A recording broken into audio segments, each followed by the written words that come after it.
کہ ہندوستان میں ایسا ہو رہا ہے. منی پور میں آپ نے دیکھا نا کیا ہو رہا ہے.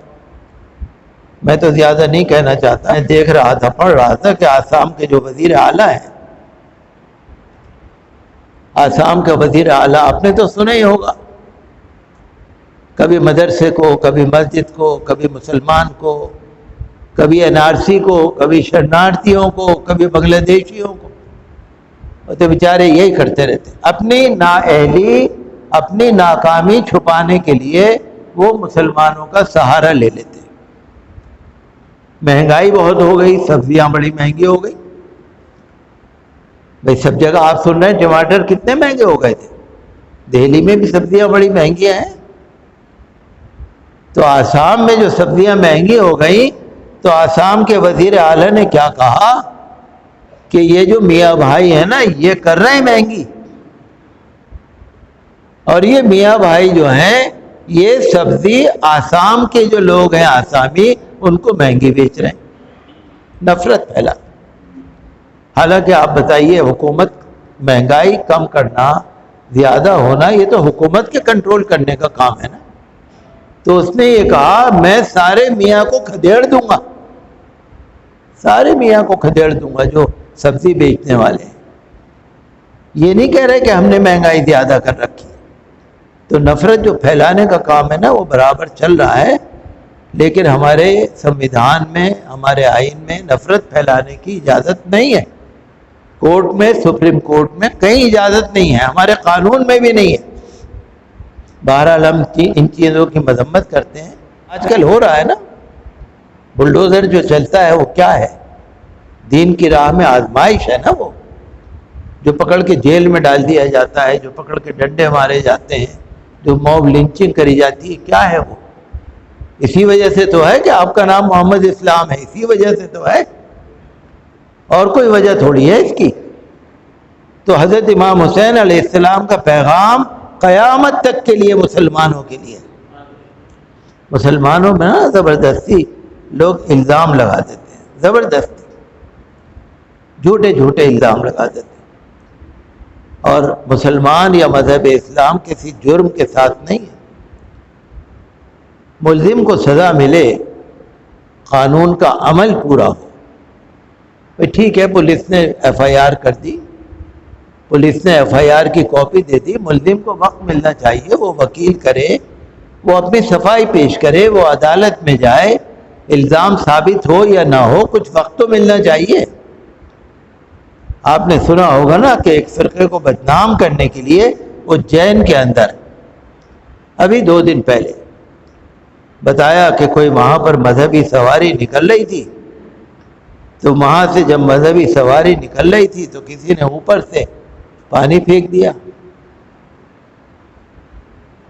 تو انہوں نے جو اوپر دیکھا تو 2-3 لڑکے وہاں پر کھڑے تھے. کسی نے FIR کرا دی، پولیس نے FIR کر دی، پولیس میں شکایت درج ہو گئی. پھر وہ مکان پتہ کیا گیا، MCD نے بتایا یہ مکان تو ناجائز بنا ہوا ہے. 2 دن کے اندر اندر بلڈوزر لے کے مکان کو بھی گرا دیا. ظلم ہے نا یہ. قانون کس لیے ہوتا ہے؟ آپ نے اگر واقعی اگر انہوں نے غلطی کی ہے تو ثابت تو کرو پہلے. لیکن بلڈوزر گرا دیا مکان. حالانکہ مسلمان جو ہیں یہاں پر وہ کوئی باہر کے نہیں ہیں، مسلمان تو یہیں کے ہیں، اور ہمیں کوئی کسی مذہب سے لڑائی بھی نہیں. وہاں پر ایک نیتا کہہ رہا تھا کہ جی آپ نمازیں خوب پڑھو، نمازیں خوب پڑھو، ہماری سواری پہ پتھراؤ نہ کرو. اگر پتھراؤ کرو گے تو پھر یہ بلڈوزر تو چلتا ہی رہے گا. آپ سن رہے ہیں نا؟ اور کیجئے، نماز تو خوب پڑھو، پتھراؤ نہ کرو. مظفر نگر میں، رحمت نگر میں نمازی تو پڑھ رہے تھے لوگ. مظفر نگر میں، رحمت نگر میں، رحمان مسجد میں لوگ نمازی تو پڑھ رہے تھے جمعے کی. غلطی سے 2-4 آدمی بیچارے 20-25 آدمی سڑک کے مسجد کے باہر آ گئے، ان پہ کیس ہو گیا، مقدمہ ہو گیا. امام صاحب کو لوگوں کو پکڑ کے جیل میں ڈال دیا. تو بہرحال جو دین کے راہ میں جو آزمائش آ رہی ہے، میں تو آپ کو اس لیے بتا دیتا ہوں کہ آپ کو سب چیزیں پتہ ہونی چاہیے. میں نے تو آپ سے پہلے بھی کہا تھا اخبار پڑھا کریے آپ, اور پڑھنے نہیں آتا تو کسی سے پڑھوا کے سن لیا کریے. حالات پتہ رہے نا دنیا کیا کر رہے ہیں. مذہب اسلام کو الحمدللہ کوئی خطرہ نہیں ہے. مذہب اسلام تو ہمیشہ سے ہے, قیامت تک کے لیے ہے, اس کو کوئی خطرہ نہیں ہے. اور حضرت امام حسین علیہ السلام کا پیغام تو ہمارے لیے ہمیشہ ہے, اس میں ہمیں کوئی پریشانی نہیں ہے. لیکن کہیں پر اگر کوئی مسلمانوں کو بدنام کرنے کے لیے ان پہ الٹے سیدھے اگر مقدمے چلائے جا رہے ہیں تو ہمارا کہنا یہ ہے کہ ہمیں صفائی پیش کرنے کا موقع تو دو. رول آف لا تو ہونا چاہیے نا. آپ نے پولیس کی ایف آئی آر کر دی, آپ نے مقدمہ لگا دیا, آپ نے کہہ دیا تم نے پانی پھینکا ہے, کسی نے کہہ دیا تم نے تھوکا ہے, کسی نے کہہ دیا اوپر سے کچھ پھینکا ہے. کس نے پھینکا؟ وہاں 3 آدمی ہیں, 3 لڑکے ہیں وہاں پر. کس نے تھوکا, کس نے نہیں تھوکا؟ بہرحال ہم تو افسوس ہوتا ہے بہت. بہرحال اللہ سے جتنی آپ دعا کریں گے انشاءاللہ حل ہو جائے گا, ہر مسئلہ حل ہو جائے گا. لوگ کتنے ہی کچھ کر لیں لیکن سب سے بڑا سہارا ہمارا اللہ کا سہارا, سب سے بڑی طاقت اللہ کی طاقت. وہ چاہے ذرا سی دیر میں ان کا دل بدل دے, اللہ نیک بنا دے. ہمیں اور آپ کو محرم کے مہینے میں خاص کر اس عشرے میں, اس مہینے میں اللہ سے زیادہ دعا کرنے کی ضرورت ہے. تو حضور صلی اللہ علیہ وسلم کے سامنے تو سارا کچھ تھا, قیامت تک کے حالات تھے. آپ کو معلوم ہے نا حضور صلی اللہ علیہ وسلم نے قیامت کی نشانیاں بتائی ہیں نا, تو بھئی قیامت تک کے حالات پتہ تھے جبھی تو بتائی ہیں, اور وہ لفظ بلفظ ثابت ہو رہی ہے, آ رہی ہے سامنے. حضور صلی اللہ علیہ وسلم نے قیامت کی ایک نشانی بتائی تھی کہ جو بھوکے ننگے لوگ ہیں نا ان کے پاس اتنا پیسہ آ جائے گا, دولت آ جائے گی, بڑی بڑی اونچی بلڈنگیں بنائیں گے. اب اس زمانے میں تو لینٹر پڑتے نہیں تھے, بلڈنگیں بنتی نہیں تھی, سریے بنتے نہیں تھے. اس زمانے میں تو اونچی بلڈنگوں کا کوئی تصور بھی نہیں تھا. لیکن حضور نے فرمایا کہ بڑی بڑی اونچی بلڈنگیں بنائیں گے اور اترائیں گے. آپ نے سنا ہوگا نا قرآن کریم کی بے حرمتی ہو گئی تھی سویڈن میں. قرآن کریم کی بے حرمتی ہوئی بقرعید والے دن 28 جون کو سویڈن میں اسٹاک ہوم کے پاس ایک بڑی مسجد کے پاس ایک بدنصیب, ایک شرارت بھرے انسان نے قرآن کریم کی بے حرمتی کی, جلا دیا. واویلا مچ رہی ہے, مسلم ممالک بھی اس کے اوپر شدید اعتراض جتا رہے ہیں. ترکی نے, سعودی عرب نے, عراق نے, سیریا نے, ایران نے, پاکستان نے اور بہت سارے ملکوں نے اعتراض جتایا. کسی نے اپنے سفیروں کو بلا لیا, کوئی اپنے سفیر نہیں بھیج رہا وہاں پر. کسی نے سفیروں کو طلب کر کے ان کو اپنا سخت اندیا دے دیا. کسی نے کسی مسلم ملک نے کہہ دیا بائیکاٹ کرو. سخت ہے نا, ناراض ہے. دیکھیے قرآن شریف کے معاملے میں تو کوئی سمجھوتا ہو نہیں سکتا. جس بقرعید میں 28 جون کو اس شرارتی انسان نے قرآن کریم کی بے حرمتی کی, اسی دن روس کے جو صدر ہیں ولادیمیر پوتن, وہ اپنے ملک میں جامع مسجد میں گئے, امام صاحب کو عید کی مبارکباد دی. امام صاحب نے ان کو قرآن شریف نذرانے میں ہدیے میں دیا. انہوں نے قرآن شریف کو لے کے ادب سے اپنے سینے سے لگایا, قرآن کریم کا ادب ظاہر کیا. انہوں نے کہا قرآن کی بے حرمتی کرنے والے کو سزا ملے گی, اور اگر جس نے وہاں پر جلایا ہے اگر وہ روس میں ہوتا تو اس کو سزا دی جاتی. کون کہہ رہا ہے؟ اللہ کے دین کے لیے دنیا کہہ رہی. فرانسس, پوپ فرانسس جو کیتھولک مسیح عیسائیوں کے بڑے ہیں دنیا بھر کے, پوپ فرانسس, ان پوپ نے بھی کہا کہ ہم اس کی اجازت نہیں دیتے, ہمیں سخت غصہ ہے, ہمیں نفرت ہے. مقدس کتاب کو جلانے کا کسی کو حق نہیں ہے. یورپی یونین یورپی یونین نے اس کی مذمت کر دی کہ قرآن کی بے حرمتی کرنے والے کو ہم برداشت نہیں کر سکتے. یورپی یونین نے بھی کہا, اور اقوام متحدہ یونائٹڈ نیشنز کی جو سیکیورٹی کونسل ہے, سلامتی کونسل, انہوں نے بھی پاکستان کے کہنے پر اقوام متحدہ سلامتی کونسل کا اجلاس بلا لیا قرآن کی بے حرمتی پر. تو یہ نہیں ہے. اللہ کے دین کو, اللہ کے قرآن کو ماننے والے ہیں, سب طرف ہیں. اللہ نے اپنے دین کی حفاظت فرمائی. ہم تو یہ کہتے ہیں کہ قرآن بین الاقوامی مسلمانوں کی کتاب ہے, تو انٹرنیشنل کورٹ آف جسٹس میں اگر OIC اس کو لے جائے تو زیادہ بہتر ہے. صرف قرآن کی بات نہیں ہے بھائی, عیسائیوں کی جو مقدس کتاب ہو, جو مسلمانوں کی کتاب ہے, جو غیر مسلموں کی کتاب ہے, جو ہندوؤں کی کتاب ہے, جو یہودیوں کی ہے, جو جینیوں کی ہے, جو سکھوں کی ہے, کسی کی بھی اگر مقدس کتاب ہے نا, اس کی تقدس کی حفاظت ہونی چاہیے. یہ نہیں اظہار رائے کی آزادی ہے, ہم کوئی بھی لے کے جلا دیں, پھاڑ دیں. ہم بھی اس کی مذمت کرتے ہیں, اور ہم یہی کہتے ہیں کہ اس کے لیے تو ضرور کوئی ایسا قانون بننا چاہیے کہ کوئی بھی مقدس کتاب کی بے حرمتی کہیں بھی نہ ہو, ہندوستان میں بھی نہ ہو. ہندوستان کو بھی ایک ایسا قانون بنانے کی ضرورت ہے. آپ نے سنا ہوگا مدھیہ پردیش میں دموہ ایک قصبہ ہے. دموہ قصبے میں, شہر میں ایک گنگا جمنا اسکول ہے. گنگا جمنا اسکول کے بارے میں نے پہلے بھی بتایا تھا کہ 10ویں اور 12ویں کا رزلٹ ان کا اچھا آیا. انہوں نے کچھ لڑکیوں کے فوٹو لے کے بورڈ پہ لگا دیے. اس میں کچھ غیر مسلم لڑکیاں بھی تھیں جن کو حجاب اسکول کے ڈریس میں انہوں نے پہنایا ہوا, کالا دوپٹہ, کالا اسکارف باندھا ہوا, مسلمان لڑکیوں کے بھی. مختصر یہ ہے کہ اس پہ سرکار نے کارروائی کر دی.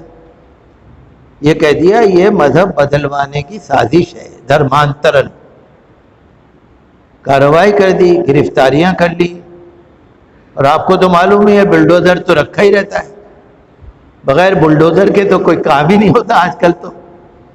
تو بلڈوزر بھی پہنچ گیا گنگا جمنا اسکول میں, کچھ اس نے توڑ پھوڑ بھی کر دی, کچھ لوگوں کو گرفتار بھی کر لیا, ان کی ضمانت بھی نہیں ہونے دے رہے. سب سے بڑا کام کیا کیا کہ اسکول کا رجسٹریشن کینسل کر دیا, اسکول کو بند کرا دیا. اب دیکھیے وہاں پر 1200 بچے پڑھتے ہیں, ان کا تو مستقبل خراب ہو گیا نا بھائی. وہاں کے لوگ کہہ رہے ہیں, مدھیہ پردیش حکومت سے وہاں کے لوگ کہہ رہے ہیں کہ تم لے لو اس اسکول کو, اس کو سرکاری اسکول بنا دو, سرکار کی نگرانی میں چلا دو. چلا تو دو, رجسٹریشن کینسل تو نہ کرو. 1200 بچوں کا مستقبل خراب ہو رہا ہے. وہ کیا کہتے ہیں وہاں میمورنڈم دو, تو وہ یہ کہتے ہیں ہم نے ان بچوں کا بندوبست دوسرے اسکولوں میں کر دیا. دوسرے اسکولوں میں گنجائش ہی نہیں ہے, کہاں سے کر دیا؟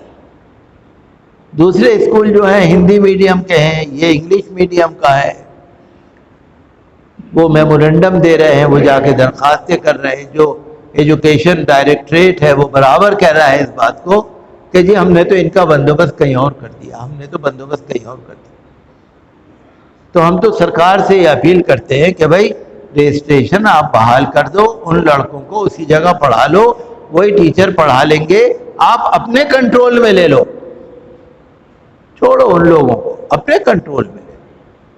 تو ہم تو یہی مطالبہ کرتے ہیں کہ ان کا مستقبل خراب نہیں ہونا چاہیے, اور کسی بھی طرح سے ان کا جو وہ بحال ہونا چاہیے. آپ نے آج ہی کے اخبار میں نے پڑھا, مدھیہ پردیش کے جو مکھیہ منتری ہیں ایک دلت کے پیر دھو رہے ہیں بیٹھے ہوئے, پیر دھو کے اس کے پیروں کا دھلا ہوا پانی اپنے ماتھے پہ لگا رہے ہیں. بتائیے ایک فرقے کے ساتھ کیا ہو رہا ہے آپ دیکھ رہے ہیں.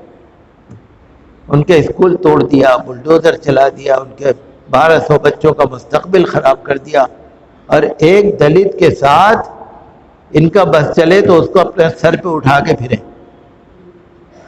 یہ فرق ہے. اسی مدھیہ پردیش میں وہی شیوراج سنگھ چوہان جو وہاں کے مکھیہ منتری ہیں.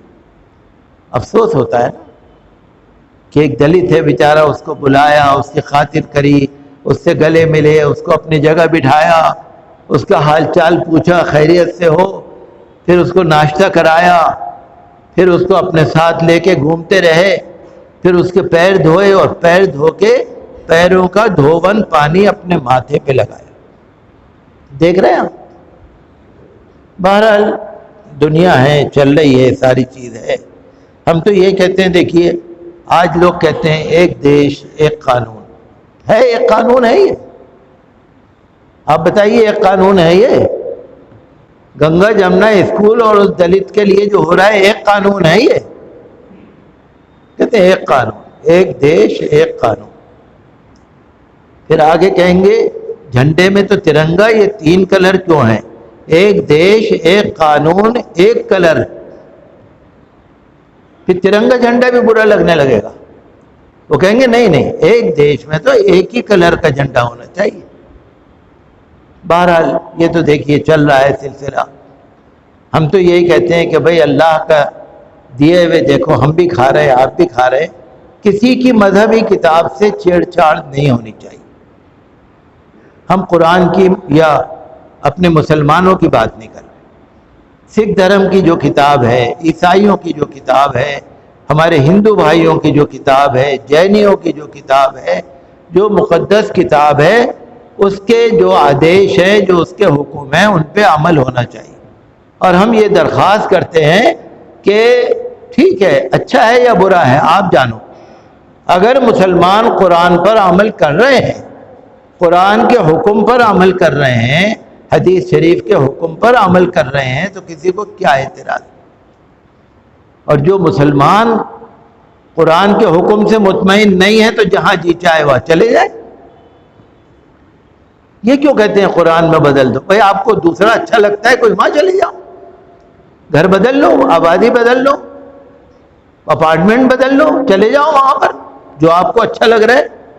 شرم آنی چاہیے نا جو کہتے ہیں قرآن میں تبدیلی. نعوذ باللہ معاذ اللہ، قرآن میں تبدیلی. کچھ مسلمان بھی ہیں جو کہتے ہیں. کمی نہیں ہے، غداروں کی بھی کمی نہیں ہے. مسلمان بھی کہتے ہیں. بڑا افسوس، جو کلمہ نہیں پڑھتے ان سے ہمیں اعتراض نہیں ہے. جو اللہ کو نہیں مانتے، رسول کو نہیں مانتے، ان سے ہمیں اعتراض نہیں ہے. جو کلمہ پڑھتے ہیں، مسلمان ہیں، اگر وہ بھی کہتے ہیں کہ قرآن کو بدلو، ہم تو یہ کہتے ہیں دیکھیے کسی کے دھرم کی کتاب کو نہیں بدلنا، کسی کے حکم کو نہیں بدلنا. اور مسلمان جس حالت میں بھی رہیں، اپنے قرآن کے حکم پر اگر چلیں تو مہربانی کر کے چلتے رہنے دینا چاہیے. ہم تو یہی چاہتے ہیں کہ کسی کو کوئی پریشانی نہیں ہونی چاہیے. آپ کو معلوم ہے مسلم پرسنل لا بورڈ نے لاء کمیشن میں اپنے اعتراض داخل کرانے کے لیے ایک لنک دیا ہے اخباروں میں. انقلاب اخبار میں بھی ہے اور اخباروں میں بھی ہے. QR کوڈ بھی انہوں نے دیا ہے، لنک بھی دیا ہے gmail.com کا. تو جیسا مسلم پرسنل لا بورڈ نے کہا ہے آپ اس کو کریے، ثواب سمجھ کے کریے. یہ راجنیتی نہیں ہے، یہ ثواب ہے.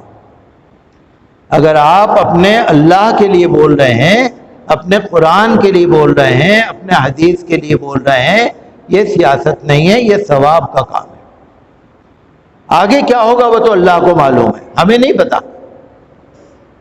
لیکن گواہی فرشتے دیں گے کہ ہاں انہوں نے اس کے خلاف کیا تھا. ہمیں کرنا چاہیے. اور آخر میں یہی کہوں گا کہ جو حاجی آ رہے ہیں نا حج کر کے، ان سے اپنے لیے دعا کرائیے. یہ حدیث شریف میں ہے کہ حاجی جب حج کر کے آئے تو اپنی آبادی میں آنے سے پہلے اس سے دعا کراؤ. ایئرپورٹ پہ ہی دعا کرا لو، راستے میں ہی دعا کرا لو. آج کل تو حاجی بھی آتے ہیں تو بیچارے سیدھے گھر میں گھس جاتے ہیں، ورنہ حاجی آئے تو پہلے اپنے محلے کی مسجد میں بیٹھے، محلے میں تحیت المسجد نماز پڑھے، نفل پڑھے، مسلمانوں سے مسجد میں بیٹھ کے ملاقات کرے، دعا کرے. حاجیوں کی دعا قبول ہوتی ہے، اور حاجیوں سے بھی میں دعا کروں گا، کہوں گا، درخواست کروں گا کہ اپنے حج کو مہربانی کر کے برباد نہ کریں۔ کوئی حج ولیمہ ہو رہا ہے، کوئی کچھ اور ہو رہا ہے، کوئی کچھ اور ہو رہا ہے، پارٹیاں ہو رہی ہیں، ریسٹورنٹ میں جا رہے ہیں، پارٹیاں ہو رہی ہیں، کیا ہو گیا بھائی کہ حج کر کے آئیں؟ تو اپنے حج کو ضائع نہ کریں اور دعا کریں کہ اللہ تعالی ہم سب لوگوں کو حج کرنے کی توفیق عطا کریں، تاکہ ہم بھی وہاں پر جائیں۔ اور ہمیں برابر دھیان رکھنا چاہیے، یونیفارم سول کوڈ کے لیے جو لوگ کہہ رہے ہیں نا کہ دفعہ 44 آپ سن رہے ہوں گے، آرٹیکل 44 44 آپ نے گنتی تو پڑھی ہوگی کبھی، 1 2 3 4 5 6 7 8 9 10 پڑھی ہے نا؟ 44 تو بہت دیر میں آتا ہے نا سمویدھان میں، اس سے پہلے کیا لکھا ہے وہ بھی تو پڑھو۔ آپ نے 44 تو دیکھ لیا، 43 بھی دیکھ لو، 42 41 40 38 35 36 26 25 سب پڑھ لو نا۔ یہ صرف بیوقوف بنانے کے لیے باتیں ہو رہی ہیں لوگوں کو، لیکن دیکھیے ہوگا وہی جو اللہ چاہے گا، ہمیں فکر کرنے کی کوئی بات نہیں ہے، جو اللہ چاہے گا۔ لیکن جو قرآن نے کہا اپنے ایمان کو بچاؤ، بس وہی حقیقت ہے ہمارے لیے، وہی سب سے بڑی چیز ہے۔